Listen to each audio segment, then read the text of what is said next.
Do you remember that mean girl in high school? You know the one that built a club of hate girls, haunt you in the hall, terrorize you at home, chase you with her car, mean girl? Well, that was me at 15.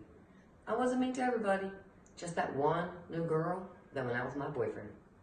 I was so mean to her, in fact, she ended up leaving the school and I ended up in court. In my 15-year-old mind, I'd won. I got a slap on the hand, she was gone. I owned the victory. So the first time my oldest child came home from school, the victim of a bully. Well, I can tell you that every how dare you I had came alive at me pretty quick. But then so did my heart and my conscience. For the first time in 10 years, I thought about that girl that I bullied so relentlessly.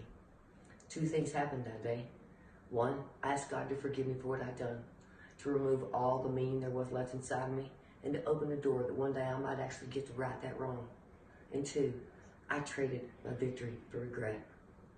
Today, 30 years later, I work as a family services specialist. About a year ago, in my care was a 12-year-old boy with a brain abnormality. One day, Mom went to wake him up to school, only to discover that he had, in fact, died in his sleep. That boy loved Ninja Turtles and everything that was green.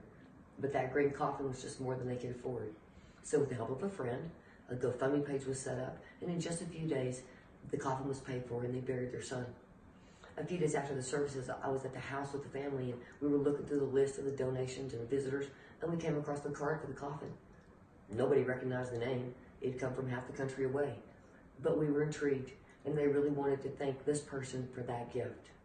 I never thought I would say this, but praise God for Facebook, because in just a few days, we had our answer.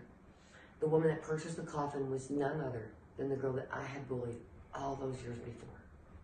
Looking back at me from my computer screen was the answer to a prayer I had prayed 29 years before. Who was I today? Was I still that same mean 15-year-old girl? Or in my journey, had I become a woman that would embrace that regret, walk through God's open door, and finally lay it down? So I called, and as only God would have it, she and her family would actually be in New Mexico in the next few weeks. We agreed to meet. I apologized profusely, and she told me that she had forgiven me years before when she recognized how strong the whole experience had made her. I, on the other hand, I waited 29 years to trade my regret for self-forgiveness. We all have a moment in our life that we are not proud of. Don't wait 29 years to lay it down. Today is a great day to go ahead and make that trade.